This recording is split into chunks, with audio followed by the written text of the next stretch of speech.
Hello! Hello! Bienvenue dans CLD News. Je vais vous présenter les nouveautés, les retours en stock de cette semaine-ci. C'est Cédric, à la technique c'est Jessie. Au sommaire de cette émission, je vais râler. Il va y avoir des annonces importantes sur la chaîne YouTube et sur un peu des trucs du magasin, puis je vais encore râler, à mon avis. Et voilà, comme j'ai eu froid et que ça s'est pas bien passé aujourd'hui, je vais râler beaucoup, à mon avis. Allez, on est parti tout de suite avec Écosystème Savane. Qui est-ce qui nous a fait ça, s'il te plaît? Daniel Davalos, Matt Simpson, qui s'était déjà occupé des précédents écosystèmes, et Steve Schlepphorst. Dans cet opus, donc c'est le troisième du nom, il y avait d'abord forêt, puis il y a eu océan, puis maintenant c'est la savane. Ça va pas être cool, hein, parce qu'on va en manger les autres en fait. On va travailler sur les prédateurs. Donc vous allez avoir des terrains, des terrains de savane, et bien entendu les animaux vont essayer de se rapprocher de leur terrain de prédilection, mais aussi on va essayer de rapprocher les animaux pour qu'ils se fassent becter par les autres prédateurs, parce que il y a certains animaux qui ne vont marquer des points que pour ça. Il va même avoir des charognards, donc il faut vraiment qu'on dézingue un max. C'est plus si gentil, mais enfin bon, c'est du 8+. Troisième opus, c'est un jeu de draft, sélection de draft, et puis de construction de tableaux, tout simplement. Moi j'avais testé le premier ou le deuxième je pense, c'était bien cool, en tout cas. Bon, premier coup de gueule. Gimtat. Qui est-ce qui nous a fait ça, s'il te plaît? Dave Campbell. Dave Campbell, il nous a fait des trucs, hein, il me semble. Non Taco. Oui, c'est ça, Taco, Shabushi, oui, il me semblait bien. Alors, Gimtat, c'est quoi? Eh bien, c'est presse-patate. Et là, on est dans une histoire belge de tout ce qu'il y a de plus profond. C'est normal, c'est des pommes de terre. Voilà. Suffit être des frites. Au moins, on aurait été thématique là-dedans. Il a été localisé ici en Belgique en version franco-néerlandaise. Donc voilà. Et donc pourquoi est-ce qu'il arrive seulement maintenant? Parce que nous, on n'a pas eu droit aux presse-patates. Hein. Donc ça, on n'y en a pas eu, hein, ça c'était sûr. C'est arrivé à peu près 6 mois, il me semble. Ah oui, c'est vieux en termes de jeu, de sortie de jeu. Ouais, et donc tout le monde en parlait, tout le monde était très dingue de ça. Et là maintenant que ça s'est vachement calmé, voilà la version belge qui arrive une fois. Et donc... presse-patate, c'est bien, c'est frénétique, à mort. C'est vraiment un jeu, tout ce qu'il y a de plus crétin, un pur jeu d'ambiance, tout comme Taco, hein, c'est un peu... on est dans la même veine, donc c'est hyper frénétique et tout. Il est bon timing, hein, juste avant les fêtes. Il faut juste que les gens en reparlent, là, du coup, hein, sachant que les jeux ont une durée de vie...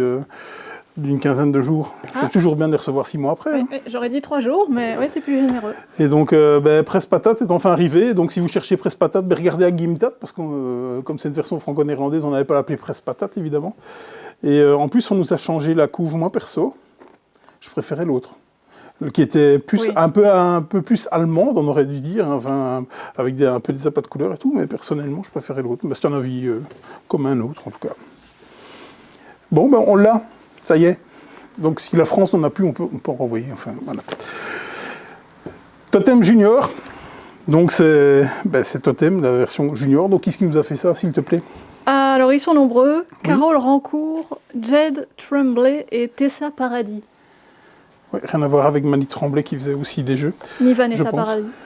Ah, juste. C'est peut-être de la famille, hein, c'est la descendance peut-être. Donc Totem, c'est le jeu qui fait du bien, donc c'est leur slogan, parce qu'on va travailler sur les compliments. Et c'est ultra positif comme jeu, donc ils sont partis, donc il y a eu la version normale, il y a eu la version couple, là maintenant c'est la version junior. Ça veut dire ce que ça veut dire, hein, c'est pour les bambins, et c'est à partir de 5 ans, et donc ça va leur apprendre à être dans la positivité, toujours à donner des trucs positifs, des caractères positifs à tout ça. Donc c'est un petit jeu de cartes où vous allez devoir associer un totem, enfin un animal, avec une spécificité, ce qui fait que ça deviendra votre totem. Donc dans Totem Junior. C'est le total inverse de Ami de merde. C'est ça, oui. Si ça marche pas, c'est Ami de merde, vous verrez bien. Avec les enfants, je sais pas. Mais bon... Oh, ça se tente. Ouais, on verra bien. 5 ans, on verra. Allez, banger absolu. Vraiment banger absolu, j'avais même mis à l'envers. The Gang est arrivé. Donc, qui est-ce qui nous a fait ça, s'il te plaît? John Cooper et Corey Haith. Paix à son âme, parce qu'il vient de décéder, le monsieur. Ah. Dans The Gang, toute la planète ludique en parle. C'est vraiment le jeu qu'il faut. C'est où quand The Mind rencontre le Texas Hold'em Poker. C'est hyper addictif, c'est vraiment hyper addictif. On a reçu une infinitsimale quantité de ce qu'on a commandé, parce que Yellow a fait venir pour qu'il soit un peu... où vous soyez à votre aise pour le trouver. C'est raté. Ils en ont fait venir par avion. Et donc le reste de la commande arrive normalement la semaine prochaine. Donc là il nous en reste un à vendre, je crois, parce que j'ai mis de côté une certaine partie pour les commandes. Et on finira les commandes avec ce qui arrive la semaine prochaine. Parce que il y a encore des jeux qui doivent arriver dans ces commandes, évidemment. Donc The Gang, coopératif. Un peu comme vraiment, c'est The Man et le poker. C'est vraiment le croisement là-dedans. Moi, j'ai beaucoup aimé. J'ai joué cet été en proxy. Je m'étais fabriqué parce que c'était pas bien compliqué à fabriquer. Il y avait juste des cartes spéciales qui n'étaient pas là. Et voilà, j'ai juste un petit bémol entre joueurs de poker, pas joueurs de poker. Donc c'est parfois un peu compliqué de se mettre au diapason. Donc les premières parties, on les perd assez souvent. Puis après, on a appris à se connaître et on va dérouler. Oui, je voulais savoir plutôt The Gang ou plutôt Surfosaurus Max sur le thème du poker. Ça ne se joue pas forcément de la même façon, tous les deux. Non. Donc, pour quel type de joueur? J'ai trouvé Surfosaurus Max nettement plus fun. On a beaucoup rigolé avec ça parce qu'on sait vraiment se faire des crasses, faire tomber des majorités, ce genre de choses, enfin selon les combinaisons de poker. Tandis que dans The Gang, on est plus sur un feeling à la The Crew par exemple, un petit peu comme ça. Mais sinon, c'est bien, c'est vraiment bien, The Gang. Je prendrai certainement un exemplaire quand on aura reçu la grosse quantité. Wizards Cup, qu'est-ce qui nous a fait ça, s'il te plaît? Tiens, Seiji Kanai. Oui, qui nous a fait... Love Letter. Love Letter. Donc, Monsieur Canaille, c'est une canaille, parce qu'il aime bien... Il aime bien les jeux à très forte interaction. Et donc, qu'est-ce que c'est que ce jeu? C'est un auto-battler, qu'ils appellent ça. Un auto-battler, c'est une espèce de bataille, dans les grands guillemets, parce que ça va bien plus loin que ça. C'est, en fait, vous allez sélectionner votre main de cartes, que vous allez classer. Donc, votre adversaire va pouvoir voir aussi une de vos cartes, voir ce que vous avez, et réagir en fonction d'eux. Donc, à cela, vous allez classer les cartes, et puis alors, comme à la bataille, vous allez retourner une carte. Et ces cartes ont des pouvoirs et des éléments dessus. Et vous savez gagner soit avec le pouvoir, soit avec l'élément, soit avec la valeur de ça. Et donc vous allez faire une partie. Je pense qu'il faut gagner 2 manches, en fait. Et au bout de la première, ça va assez vite, c'est 5 cartes à jouer, tout simplement, on va pouvoir incorporer une carte en plus dans le deck pour le modifier.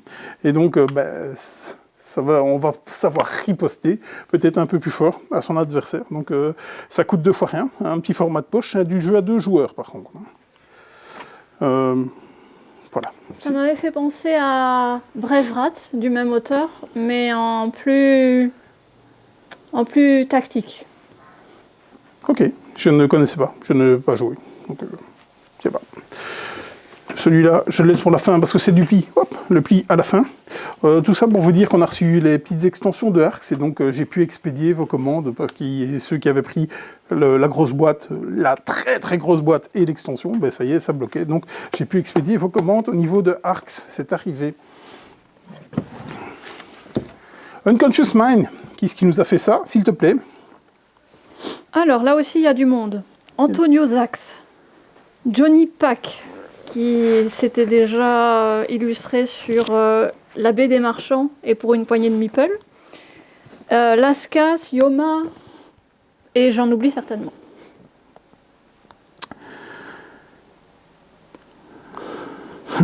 Est-ce que c'est ton premier coup de gueule? Non. Non, j'ai joué à 2. Donc on a joué avec Laurent. On n'a pas tourné de Bûcher-Laurier par manque de temps. C'était peut-être mieux. Oh. Parce que à 2, c'est pas cool, ça va pas. On a joué 3 heures. La première heure, je me suis amusé. Je me suis vraiment amusé, je trouvais ça bien, machin. Je construisais mon truc et tout. Une fois que j'avais construit tout mon petit atelier qui me donnait des actions en pagaille et tout, la deuxième heure, je me suis un peu fait chier. Là. Parce que je me suis dit, ça n'avance plus, ça patine. Et la troisième heure, j'avais vraiment envie que ça se termine. Mais vraiment, vraiment. Pourquoi? Parce qu'en fait, le terme est super cool. Par contre, le terme est vraiment super cool. On est dans la psychanalyse avec Freud et tous les médecins qui ont travaillé avec Freud. Et donc, on va faire avancer Freud au fur et à mesure. Et c'est lui qui va définir la fin de la partie. En fait, au plus, quand vous allez faire des actions, vous allez avancer sur cette piste. Et bien, Freud va avancer aussi parce qu'il sera toujours devant vous, Freud. Et c'est ça qui fait avancer la partie. Ça s'est éternisé, ça a été... on faisait plus que soigner des passants à la fin, donc on remontait notre gestion de ressources avec une espèce de... On a un cercle avec des ressources qui montent et qui descendent sur ce cercle qui est assez cool en fait comme gestion de ressources. Et au final, c'était tellement... on faisait tellement de choses à nos tours que c'était assez déplaisant à la fin. Mais il paraît qu'il est très très bon à 3, à 4. Moi personnellement, mon expérience a tellement été mauvaise à 2 que j'ai plus envie d'y retourner. Mais tout le monde qui est venu en me disant nous on l'a joué à 3, à 4, c'était vraiment pas mal et donc je le conçois. Et donc c'est vraiment à 2 que ça pose problème pour moi. Mais sinon le thème est cool, vraiment. Au niveau du matériel, je sais pas ce que ça donne, c'est des boîtes pour les boutiques. Nous on a joué à la version Kickstarter. Je sais vraiment pas ce que ça donne. Mais rien que pour le thème déjà, ça c'est impeccable là-dessus. Ça vient chez Lucky Duck Game. En tout cas, pour le prix d'une séance chez le psy, on a un beau jeu qu'on peut rejouer. C'est ça, en espérant que ça vous fasse aussi autant de bien que la séance du psy. Ah, deuxième grand bébé, SETI. Qui nous a fait ça, s'il te plaît? De monsieur Thomas Olek. Et on avait reçu la VO il n'y a pas si longtemps. Oui, c'est ça. Il arrive assez vite en français. C'est plutôt cool. Généralement, les Yellow Experts mettent un peu de temps à arriver. Celui-là, il est dans la foulée, quoi. Donc, à mon avis, Yellow l'avait repéré depuis fort longtemps et ils étaient vraiment sur le coup. Qu'est-ce qu'on va faire dans SETI? On va essayer là aussi le thème est cool, on va essayer de rencontrer des extraterrestres et d'essayer d'écouter ce qu'ils nous disent et tout, donc c'est assez sympa. On va essayer de poser des sondes et tout ça, c'est un euro, un gros euro. J'ai joué à 2 dernièrement, c'était plutôt cool, ça m'a donné envie d'y retourner clairement, parce qu'il y a plusieurs stratégies gagnantes, donc on n'a pas su tourner de bûcher au laurier derrière non plus par manque de temps. Décidément, quand ça s'aligne pas, ça s'aligne pas. Mais sinon, donc Laurent était parti sur une stratégie totalement différente de la mienne, et au final, ça s'est tenu à quelques points, donc c'est plutôt cool. Je suis super chaud pour y retourner. J'ai gardé les règles pour faire un solo. Au final, je pense que le solo va être reporté à janvier, mais sinon j'ai très envie de le rejouer à 3 ou 3. Je pense 4, c'est parce que c'était déjà long à 2, donc c'est parce que ça pourrait donner à 3 ou 4. Quoi. Expérience totalement différente de Unconscious Mind, du coup, parce que là tu as envie d'y rejouer même en ayant testé à 2. Ah mais clairement, mais le jeu fonctionne quand même pas mal à 2. Il y a une des actions qui est c'est un peu étrange parce qu'il y a des majorités tout autour de cercle. Je pense que j'ai oublié le terme technique. Je crois que c'est des ondes ou quelque chose comme ça. Et en fait, on va venir prendre des majorités là. Il va falloir faire cette action-là plusieurs fois pour remplir complètement. Et quand c'est rempli, on définit la majorité. Et donc en fait, il n'y a pas d'adaptation à 2. Ou à 3 ou à 4. Donc à 4, j'ai l'impression que ça doit aller super vite et qu'il faut faire attention à bien cadenasser le truc, tandis qu'à 2, c'est nettement plus lax, voire des quartiers qui n'ont jamais été terminés, parce que on a privilégié les autres, parce qu'il faut que l'axe du soleil soit comme ça et tout, donc c'est un peu plus technique, mais moi j'ai bien aimé, franchement, et cet axe à 2 n'est pas spécialement inintéressant, j'ai lu que ça marchait pas, moi j'ai gagné avec ça, avec cet axe-là, donc... Voilà. Ou c'est peut-être Laurent qui a mal joué, un petit clin d'œil à inventeur. Spectaculaire. Qui est-ce qui nous a fait ça, s'il te plaît? Les frères Svensson. Les frères Svensson, tiens, il me semblait que j'en avais vu qu'un. Donc tu as... Ah oui. Qui nous ont fait Come Together. Come Together. Je ne sais pas si ça a très fort marché. Come Together, non, pas trop. Mais les critiques n'étaient pas ouf non plus. La couve était un peu spéciale, un peu psychédélique, c'était Woodstock. Par contre, je me demande si les frères Svensson, ils n'ont pas travaillé sur Santa Maria ou ce genre de choses. Je ne sais plus. Enfin bref, spectaculaire.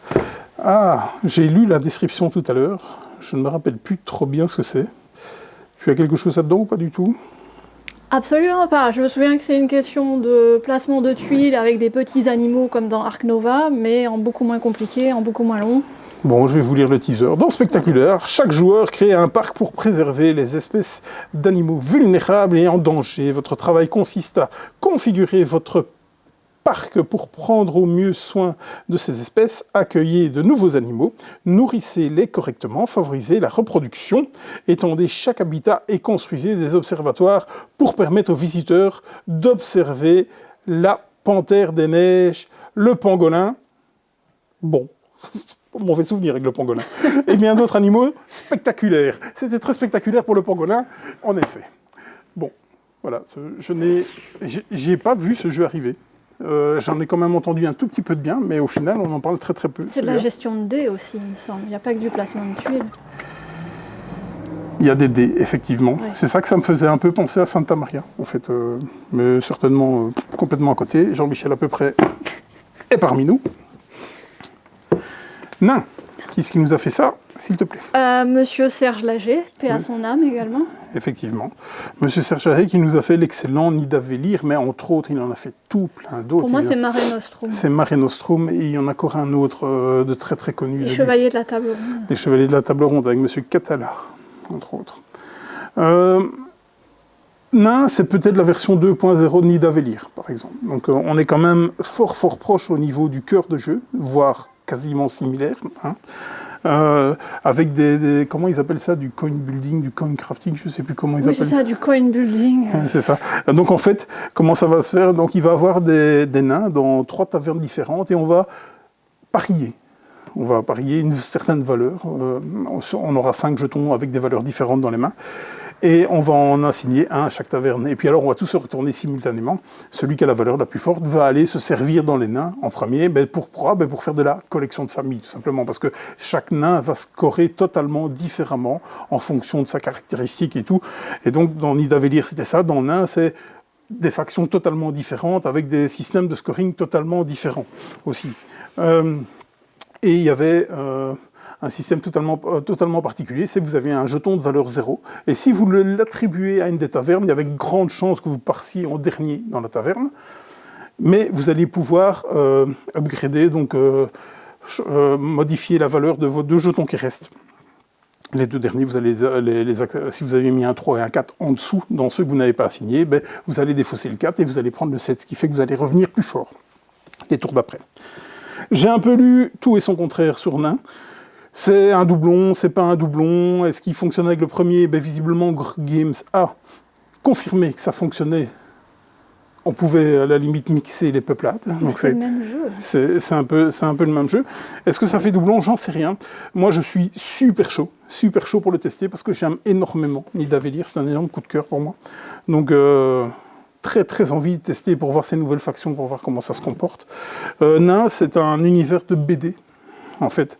Et Serge Laget était méga fan de Nain, et donc avant sa disparition, avait laissé un prototype avec des factions de Nain. Donc, mais à la base, ils avaient même essayé de le sortir. Nidavellir devait être dans cet univers. Mais il y a eu des questions de droit, des questions de droit qui ça n'a pas matché. Bon, cette fois-ci, ça a sûrement matché, puisque Nain est parmi nous. Hop. Horizon de Spirit Island. Qui est-ce qui nous a fait ça, s'il te plaît?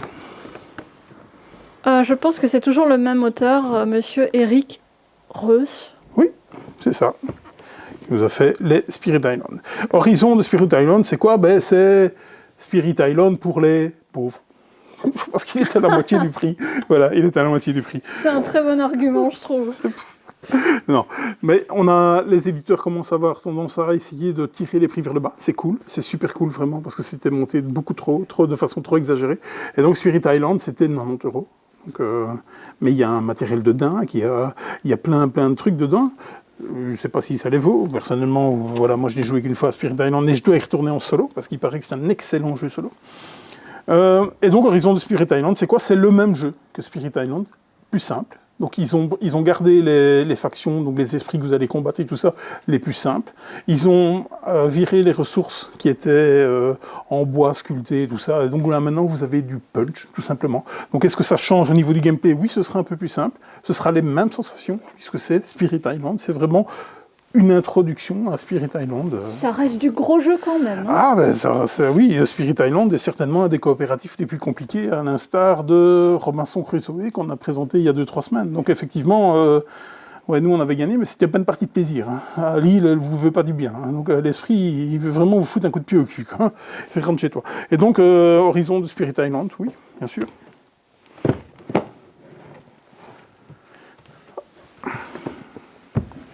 Le gros bébé, c'est Black Forest. Qui est-ce qui nous a fait ça, s'il te plaît? De mémoire, Uwe Rosenberg. C'est de mémoire, ta mémoire est bonne, c'est Monsieur Uwe. Monsieur Uwe Rosenberg, c'est le papa de Patchwork, Agricola, et on pourrait continuer longtemps avec ça. Et donc, qu'est-ce que c'est Black Forest? Déjà, c'est une magnifique couverture, hein, vraiment, je la trouve assez jolie. C'est quoi? C'est un mix, c'est vraiment... Est-ce que c'est la route du verre, un de ces jeux 2.0? Je ne sais pas, je ne suis pas sûr, parce que c'est plus un mix, vraiment, on a l'impression que c'est un peu son best-of. Donc on va y retrouver des mécaniques qu'il y avait dans Caverna, dans Agricola, du coup, parce que c'était fort semblage. Bien entendu, la route ressource de la route du verre, ça c'est sûr et certain. Il y en a même deux d'ailleurs. De quoi, la route des routes ressources? Comme dans la route du verre aussi, il y en avait deux. Je pensais qu'il avait doublé. Non, mais on a le cerveau qui fond, hein. C'est exagéré, hein, parce que vous déplacez une ressource, donc ça fait que la roue tourne, ça fait que toutes les valeurs des ressources ont bougé, ça ne passe plus, c'est une catastrophe, vraiment. Je me suis fait teacher à Vichy, j'ai très envie d'y aller, mais vraiment très envie. Ce qui me fait un peu peur, c'est qu'il y a à peu près 625 millions de bâtiments différents, à peu près, à construire. Donc, à 2-3 près, hein. Je ne vais pas compter, mais... On n'aura pas d'extension tout de suite, alors ça va. Il y a de quoi faire dans la boîte de base. Peut-être pas. Je vois ici qu'il y a M. Tido Lorenz qui est crédité sur la boîte. C'est Uwe Rosenberg et Tido Lorenz. Enfin bref. Donc on est chez Super Meeple pour la traduction française. Généralement, les traductions françaises de Super Meeple sont nickel chrome. Ce qui est super cool, c'est qu'ils ont laissé le logo de l'éditeur original en dessous, qui est Furland. Voilà. Ce qui est un peu moins cool, c'est que le logo dénote un petit peu, je trouve, avec tout ce qui se passe. Avec tout ce qui se passe sur la gouve, mais on pinaille.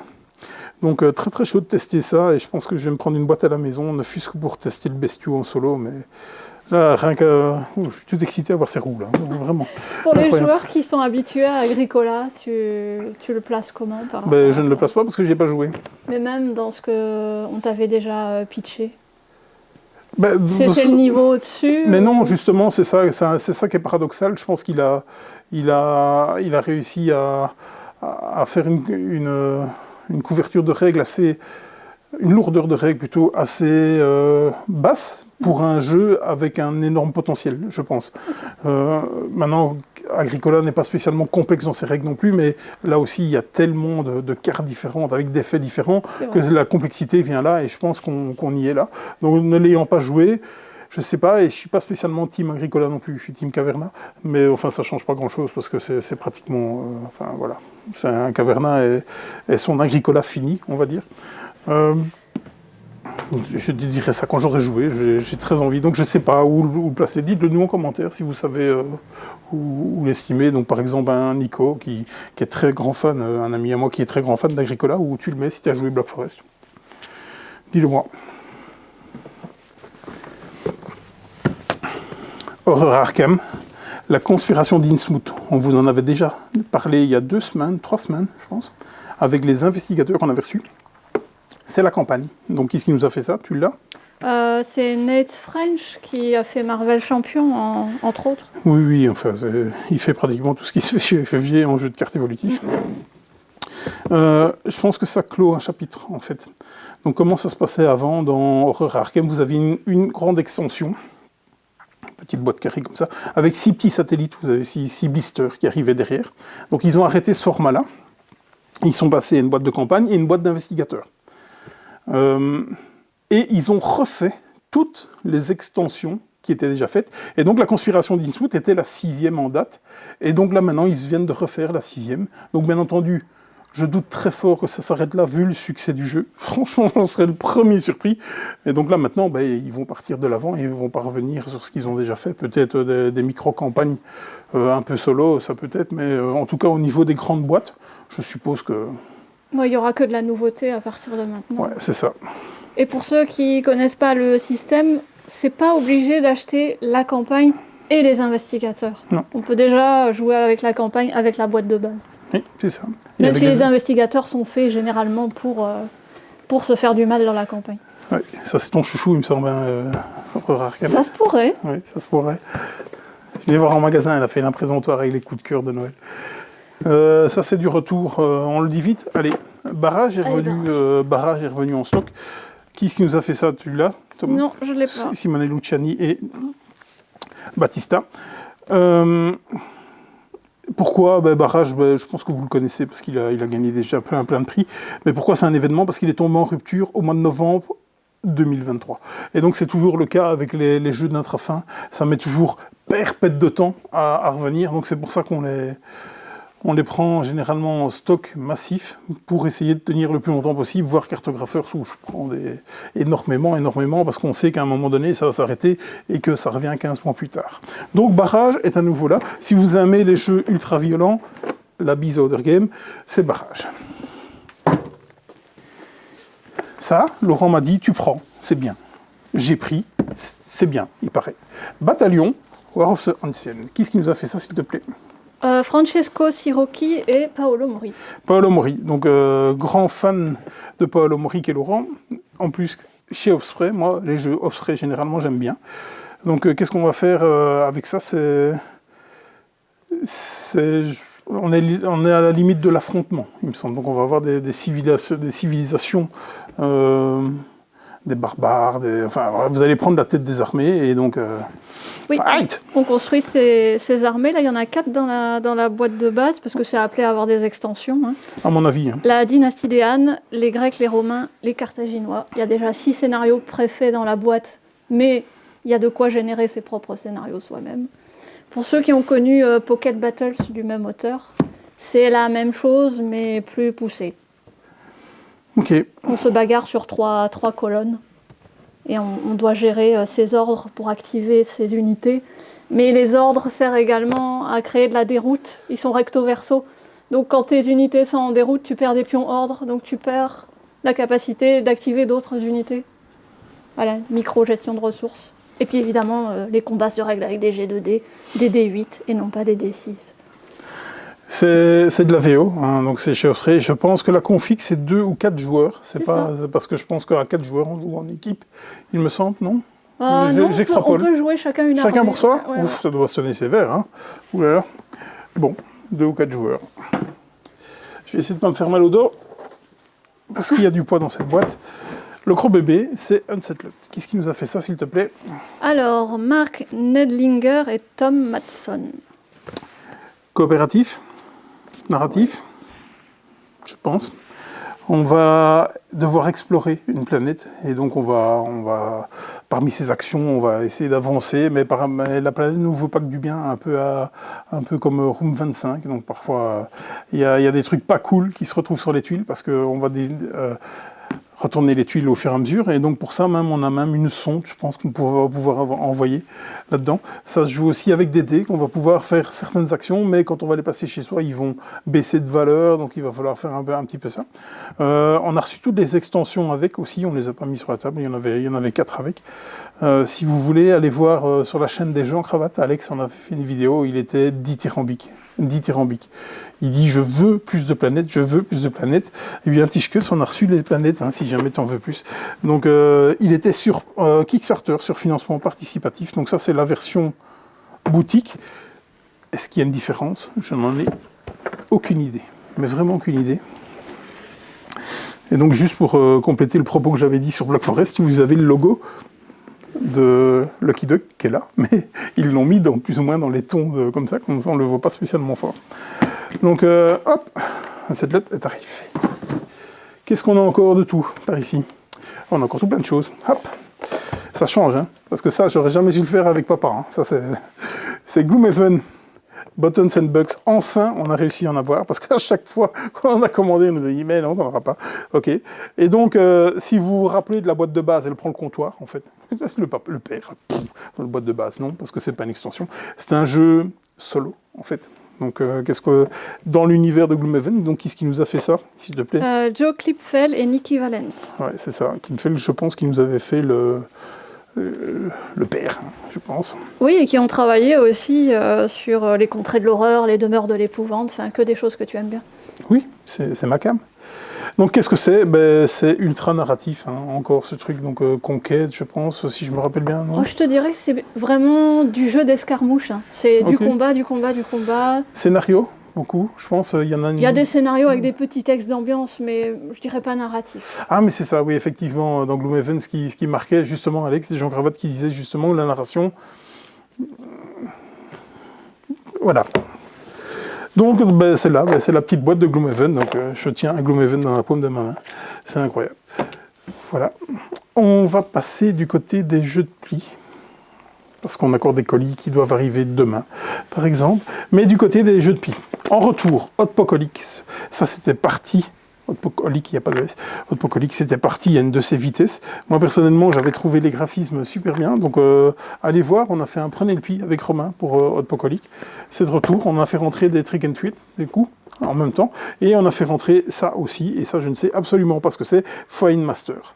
Quand je vois la couve, je me dis qu'on est un peu là-dedans aussi. Donc, à tester.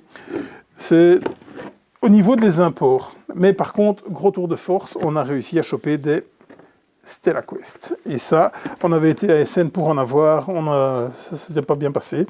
Et donc au final, on en a réussi à en faire revenir. Ça n'a pas été sans mal avec la douane, mais donc ils sont là. Stella Quest, très très chouette jeu de pli, mais vraiment très chouette. Allez voir là aussi, il est dans un des derniers Prenez le pli qu'on a mis sur la chaîne. Ah, c'est clairement un des chouchous de Laurent pour ce Noël. Oui, clairement, mais je pense même que Romain aussi l'aime beaucoup. Moi, je l'ai beaucoup aimé, mais je n'ai préféré d'autres, mais je l'ai vraiment beaucoup aimé et j'y rejouerai avec grand plaisir. C'est le moment de l'annonce justement sur la transition des chaînes YouTube. Donc, on a décidé de pas faire une chaîne secondaire ou quoi, mais on va migrer tout ce qui est import et jeux de pli, tout ce qui est émission sur import et jeux de pli sur la chaîne de Golden Meeple, que j'avais mis en pause au tout début. Qui au final a disparu, je pense. De toute façon, j'en ai créé une sous le nom de Golden Meeple. Donc là, on va mettre les Prenez le Pli. Et je pense que nous, on tourne jeudi soir. Vous la verrez vendredi matin, cette émission-ci. Ça a été mis donc le jeudi à 18h. Le premier Prenez le Pli sur Golden Meeple, et donc tout ce qui est Prenez le Pli va migrer là-bas, ça c'est sûr. Tout ce qui est Bûcher Laurier, je ne suis pas encore convaincu, mais on a dans la tête plein de projets pour la chaîne de Ludie Corner. Donc on s'est dit que là maintenant il fallait scinder les choses et que ce soit un peu plus clair pour tout le monde, en fait, tout simplement.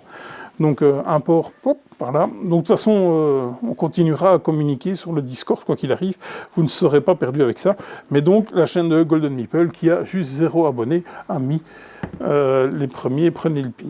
Ça c'était l'annonce pour la chaîne YouTube. Abonnez-vous sur les deux chaînes.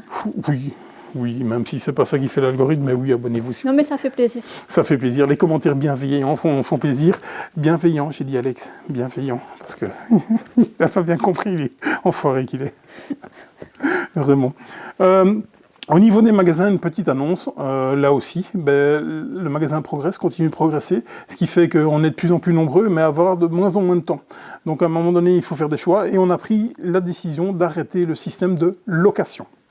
Donc vous pouviez venir ici louer des jeux et tout, et au final les acheter. Raté. Vraiment, l'objectif était totalement raté. Le rayon des locations a fonctionné super bien, mais c'était extrêmement chronophage. Et donc à un moment donné, on doit dégager du temps pour faire autre chose. Et donc là, on va laisser ce travail-là aux ludothèques, vraiment. Donc il n'y aura plus de location à partir du 1er janvier 2025.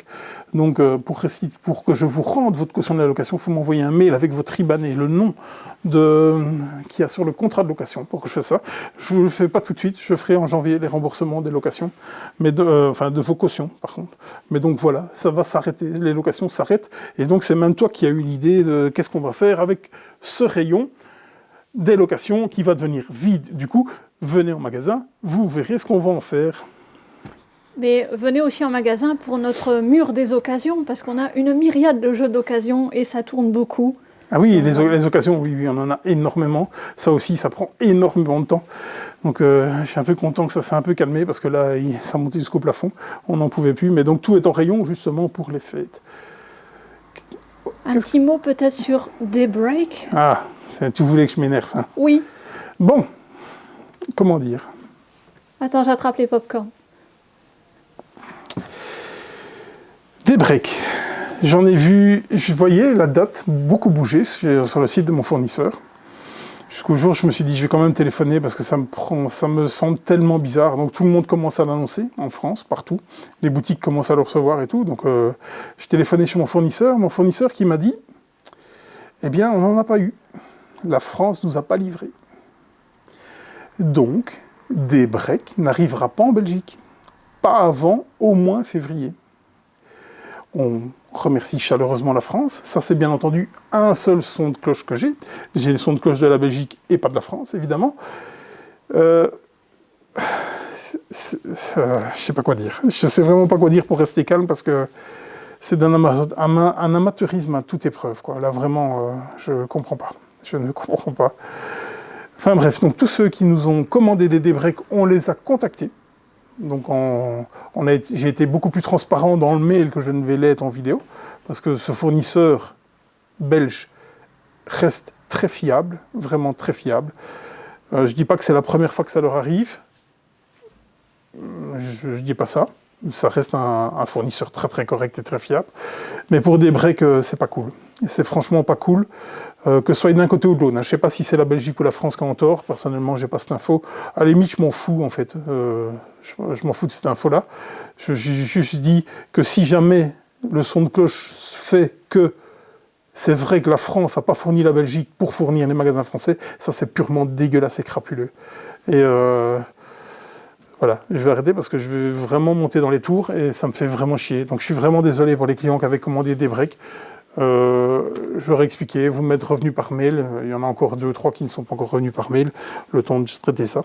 On espère en février, sauf amateurisme perdurant, on verra bien. Je suis resté cool, hein. Oui, non, c'est resté très diplomate, je trouve. Oui, mais pourtant... C'est pas l'envie qui t'en manque. Non, là vraiment pas. J'ai peut-être trop froid pour monter dans les tours. Parce que oui, le chauffage est en panne au magasin, bah oui, voilà. Et ça, bien entendu, on ne le sait qu'en hiver, hein, ça c'est... On avait quelques jeux sur la liste qu'on n'a pas présentés parce que peut-être qu'on ne les a pas reçus, tout simplement. Oui, c'est ça. Voilà, oui, il y a demain. Donc ça, c'est pas reçu, c'est pas quelque chose qui est perdu dans un camion ou quoi. Ça arrivera ce vendredi et on a reçu Refuge de Bombix. On en parlera la semaine prochaine. Très très chouette jeu familial de Stopou encore. Donc Refuge arrive, il sera en vente à partir de là quand vous regarderez la vidéo. On a aussi Arnova, mais lui est perdu dans un camion, donc on devait recevoir 5 colis. Eh bien, ça faisait partie des colis qu'on n'a pas reçus. Eh bien voilà, donc c'est le pack Makzou d'Arnova, donc le 2, et j'espère vraiment qu'il sera là demain matin, que DHL se dira, tiens, il y a le solde de ta commande. Du coup, il nous reste les précos, et il y en a tout un paquet. Oui, là maintenant, il y a moins de sorties qui arrivent, donc ils travaillent peut-être un peu plus sur les précos, donc oui, effectivement, il y en a un gros paquet. Vas-y. Alors, Terminus, je ne sais pas ce que c'est. Oui, Terminus, un pseudo-jeu de réseau qui était arrivé sur Kickstarter. Donc là, maintenant, il arrive en français. Oh, c'est pour Laurent, ça. C'était pour Laurent qui me l'a fait jouer, j'ai pété un câble. Laurent. Mais je pense même que oui, c'est un jeu de réseau. Panda Spin. Panda Spin, oui, ça c'était déjà annoncé. Hein. C'était un Kickstarter, un jeu de pli, il me semble. Oui, de pli ou de défausse, peut-être. Plus de défausse, il me semble. Et donc, c'est la version, c'est pour mars. Ça arrive par chez nous, par Matago. C'est la version française de Panda Spin. Chuhan. Chuhan, oui, qui est de l'auteur de Ressort de Galaxie, Tom Lehman. C'est ça. Donc c'est un jeu, il me semble, d'affrontement de joueurs, il me semble bien. C'est pas un jeu de pli aussi ? C'est pas un affrontement type jeu de pli ? Jean-Michel à peu près est là. Ce serait bien que ce soit un jeu de pli d'affrontement. Ce serait vraiment bien, comme ça on est dans le vrai tous les deux. Je sais pas, dites-le nous en commentaire, en tout cas dans la Chine médiévale, il me semble bien. Oui, ça oui. Ouais, donc voilà, c'est prévu, je sais pas pour quand par contre. Tout ce que je vous dis là, c'est Q1 2025. De toute façon. Longshot. Oui, très très étonné, très étonné, parce qu'il est arrivé avec le même titre en plus. Donc c'est un jeu d'ambiance, un peu J'ai eu une expérience lunaire. Romain m'a expliqué les règles en 2-2 comme ça, j'ai rien compris du tout. À ce jeu, c'est une course hippique, on va parier sur les chevaux et tout. Un jeu de dés. Oui, long shot en français. Très, très étonné, avec le même titre. Même couverture et tout. Ok, bon, je l'ai mis, on verra bien. Une énième version de Évolution. Oui, ça aussi, c'est un peu un retour aux sources, il me semble, avec... comment ça s'appelle? C'est Autour du monde ou je sais pas Nouveau quoi. Monde. Nouveau Monde. Oui, encore un énième opus d'évolution, mais par contre, je pense que c'est une version un peu plus light en matériel ou un truc comme ça. J'ai plus trop d'infos, mais je pense qu'elle vient un peu en dessous. Non. Elle était sur Kickstarter en plus, je pense, il n'y a pas dernièrement. Oui, c'est vrai. Ouais. Plus light, je dirais pas ça, parce qu'il y a aussi l'extension qui vient avec. Mais ici, on parle que du jeu de base pour le moment. Oui, mais ça viendra. Ah, mais sûrement, bien sûr, évidemment. Évolution, on a vraiment eu toute une tripotée. Hein. Ouais. On a eu aussi Another World, en plus de New World. Évolution climat, évolution beginning, évolution l'origine des espèces, évolution continent, on ne les arrête plus. Oui. Oui. Et pour l'année prochaine, nature. Ah, ok, bon. Voilà. Moi, j'avais joué à Évolution, ça ne m'avait pas transcendé, parce que c'était assez agressif. Au final, je me souviens qu'il y avait quelqu'un qui avait des bêtes à cornes pour protéger son truc et personne ne voulait aller contre. Parce que sinon, on prenait plein de points de dégâts et au final, elle a gagné tranquillement, sans que personne l'emmerde. Donc, certainement mal joué de notre part. Oui, sûrement. On va se dire ça. On a aussi Django. Oui, Django, qui est là aussi, c'est une. Donc c'est un jeu japonais, un jeu d'escalade, un peu comme Odin, à peu près. Donc Django, j'ai testé à Vichy. Ça arrive chez Cocktail Games et ça porte un nom. C'est un jeu beaucoup plus connu au Japon. Ça porte un autre nom, mais j'ai oublié. Mais oui, Django arrive assez vite. En plus, je me demande, c'est pas pour janvier d'ailleurs celui-là. C'est pas avec des singes sur la boîte? Si. Oui. Si. Ouais. Je te plie encore avec la communauté de l'anneau. Oui, ça y est, celui-là. Il faut arrêter de faire des jeux avec la communauté de l'anneau, Seigneur des Anneaux, machin. Dans un moteur de recherche, c'est une catastrophe. C'est une catastrophe. Pour finir, j'ai envoyé un mail à mon commercial, dit, ce jeu, il est où? Donne-moi la référence parce que j'en peux plus. Je le trouve pas. Tapez sur BGG. Allez-y, essayez de le trouver sur BGG. C'est un jeu de pli coopératif, donc c'est la communauté de l'anneau, le jeu de pli coopératif. Les retours sont déjà dithyrambiques dessus, donc on a ouvert les précos. Et c'est pendant pas longtemps, il me semble, courant janvier, je crois, quelque chose comme ça. Ah, dis donc, le début de l'année commence fort. Hein. Ah oui, il y a quelques trucs d'annoncés, oui, effectivement. Et le petit dernier, Flip 7. Oui, Flip 7, qu'on avait rentré en VO, un petit jeu d'ambiance, assez simple. Et donc il arrive par chez nous. J'ai été étonné de la maison d'édition. Enfin bref, voilà. Donc, Intrafin Non, jetez-vous dessus du coup. Non, Flip 7, je ne sais plus c'est quoi comme maison d'édition. J'étais surpris, je me dis tiens, c'est bizarre que ce... Donc, Flip 7 est là. On a tout fait. On a tout fait. Voilà, je suis resté plus ou moins calme, plus ou moins. Jean-Michel à peu près était avec nous. On va encore certainement faire peut-être une émission la semaine prochaine. Après, il y a peu de chances qu'on en fasse encore cette année-ci.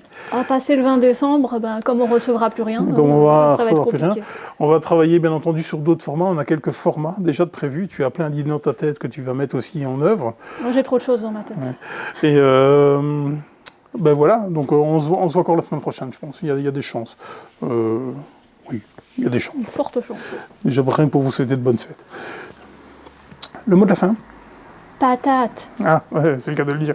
Allez, à bientôt. Salut.